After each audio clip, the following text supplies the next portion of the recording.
البوتاص لتنظيف الكرشة بسرعة الصاروخ. الجزار بينضف لك الكرشة وانت ما تعرفيش هو ازاي بينضفها، والكارثة انه بينضفها ببوتاص. جايه لك النهارده علشان اكشف لك سر تنظيف الكرشه عند الجزارين او الناس اللي بيقعدوا قدام الجزارين وبيبيعوا حلويات المذبح والكرشه والفشه وكل الحاجات بتاعه الذبيح.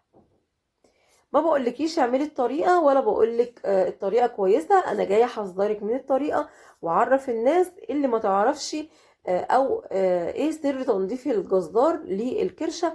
ولو انت نظفتيها عند الجزار هقولك تنظفيها ازاي وتتفادي اخطار الماده اللي هم بيستعملوها في تنظيف الكرشه. اول حاجه البوتاص ده ماده كاويه بنغسل بيه الغسيل على الغساله العاديه.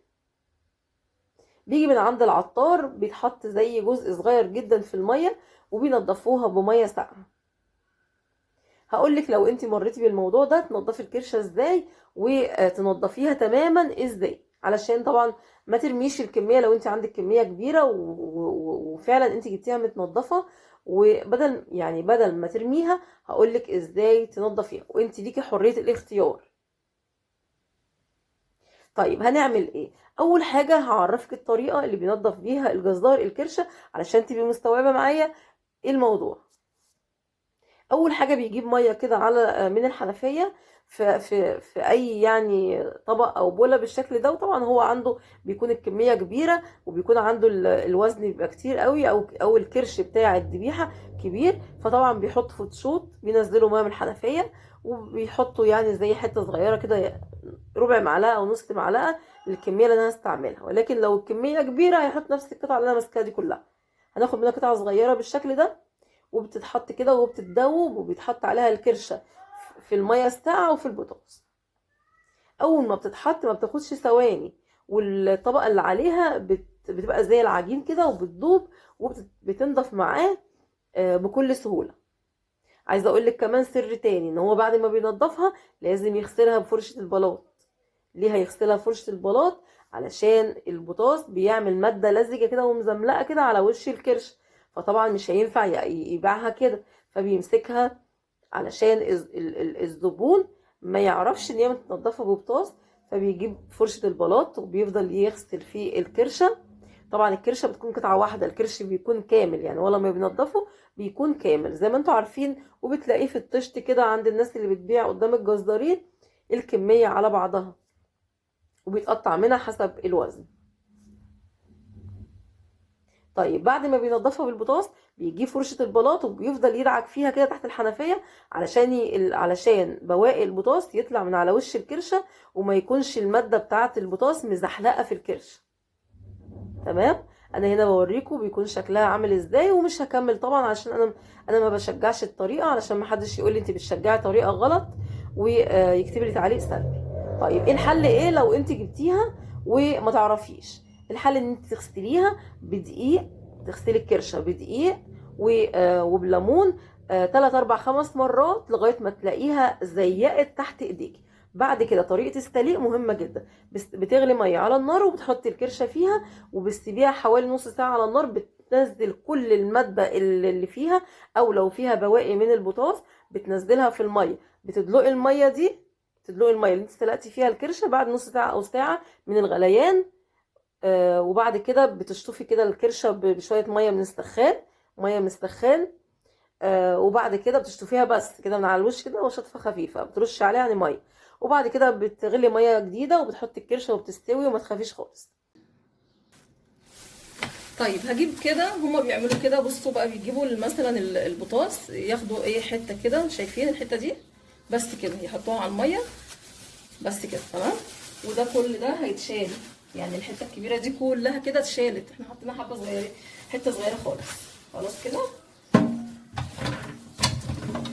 طيب زي ما انتم شايفين اهو، هي حته صغيره خالص، بتتدوب كده بالايد او بتدوبيها بمعلقه بالشكل ده كده.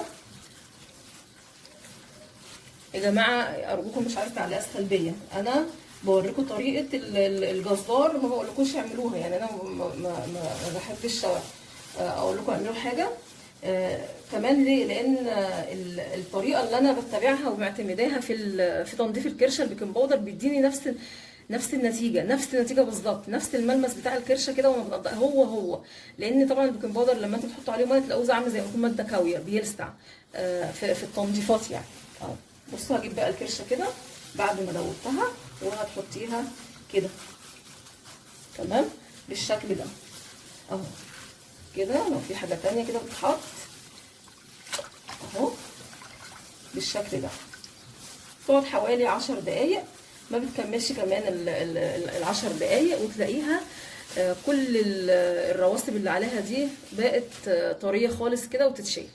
بقولك بتديكي نفس نتيجه البيكنج باودر، بس طبعا البيكنج باودر بيبقى حاجه يعني انت مطمنه لها، عملناها قبل كده في الفيديو مرتين، ولكن البوتاص هيخض ناس كتير هتتخض.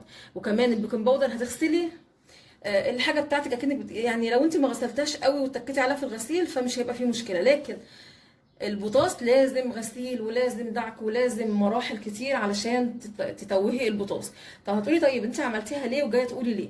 يا جماعه انا جايه اقول انتوا بتاكلوا حاجات وما تعرفوش انتوا بتاكلوا ايه، بس ده هدف الفيديو. لكن مش هدف الفيديو ان انا اقول لكم اعملوه، لا مش هقول لكم اعملوه، انا بقول لكم هما بيعملوه ازاي عشان ما حدش يستغرب وحد يقول لا انت بتتكلمي غلط، ما فيش حد يعني بينظف الكرشه بالطريقه دي. لا، الكرشه بتنظف بالطريقه دي عند الجزارين، هو حبه بطاطس حبه ميه وبيقول لك استني شويه عقبال ما انضفها، و10 دقائق بتبوش كده الطبق اللي عليها وبتتنضف ومفيش اي مشكله خالص، بيحطها لك في الشنطه وتاخديها وتروحي البيت تلاقيها بقى مزملقه، عامله زي ما يكون ايه عليها كده عرق ملوخيه، ملمس الملوخيه كده بالظبط.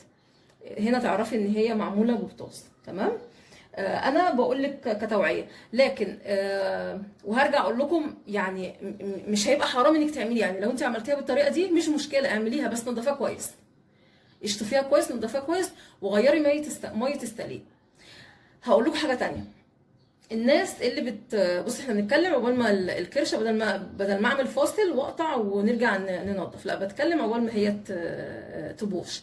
الناس اللي بتحط الكرشه في الفريزر من غير ما تتنضف، لو خرجتيها من الفريزر حطيتيها في ميه سخنه هتجرمز، عمرها ما هتتنضف. لو حطيتيها في اي حاجه في الدنيا عمرها ما هتتنضف في حاله واحده بس، الكرشه لو انت مخرجاها من الفريزر. واسالي اي حد، كرشه طالما اتحطت في الفريزر لو عملت لها اي حاجه، اي ماده حطيتيها عليها مش هتنضف. الحاجه الوحيده اللي هتنضف الكرشه اللي خارجه من الفريزر البوتاص اهو. وارجع واقول يا جماعه انا مش بشجع الطريقه ومش جايه اعرض لكم الطريقه، انا جايه اقول لكم الدنيا فيها ايه، واقول لكم كمان للناس اللي يعني خلاص انت عندك كميه من الكرشه كبيره وحطيها في الفريزر وخرجتيها ومحتاسه ومحتاره فيها ومش عارفه تعملي فيها ايه، حلها الوحيد حطي البطاطس. هنا انت استعملي البطاطس مفيش مشكله، لكن الناس اللي لسه جايبه الكرشه بتاعتها وجايبه كيلو 2 كيلو وبتعملهم، لا طب تستعملي البطاطس ليه؟ استعملي البيكنج باودر زي ما عملنا قبل كده خلاص. لكن لما يبقى انت في مشكله ويعني خلاص وقعتي في مشكله ان الكرشه خلاص جرمزت منك، حلي المشكله بحبه بطاطس حبه ميه وسقيتي الكرشه فيهم وطلعيها من الميه تنضف معاكي في ثواني، بس عليكي وعلى الغسيل. وهرجع اكرر تاني. طيب رجعت لكم تاني، طبعا هي كده اتعملت. لما انا عندي ماده امنه وكويسه جدا هشتغل بيها وهي البيكنج باودر تمام. بس انا حبيت اعمل لكم الطريقه دي علشان احذركم، اقول لكم لو وقعتوا في زنقه ان خلاص شلتي انت الكرشه وهي مش نظيفه وجيتي تنضفيها ما رضيتيش تتنضف جرمزت معاكي، ما قدامكيش حل الا الحل ده تمام. بس كده طبعا عشان انا الفيديو ده انا مش عاملاه اني بنصحكم بطريقه او بقول لكم اعملوا بيها، فانا مش هكمل الفيديو ده عشان يبقى دليل عليا ان انا ما بشجعش الطريقه دي تمام، علشان محدش يقول لي انت جايه بتشجعي طريقه غلط وتهاجموني او حد يهاجمني في الكومنتات. لا انا جيت لكم بتحذير وانتوا بقى عليكم تخلوا الجزار ينظف لكم او ما ينظفوه، ما ينظفش دي طبعا ايه حاجه بتاعتكم انتوا. لكن انا كشفت لكم سر تنظيف الكرشه لما بتجيبوها جاهزه من بره متنضفه. بس كده، وده كان الفيديو بتاعي، لاني مش هكمل الحته دي، انا مش هكملها. وكان الفيديو بتاعي هو دوت. وعايزه اقول لكم هاتوا الكرشه نضفوها انتوا في البيت بالمواد اللي احنا بنعمل بيها، الخل والبيكنج باودر، وان شاء الله تبقى حلوه معاكي علشان صحتك وصحه اولادك. بس كده، والسلام عليكم ورحمه الله وبركاته.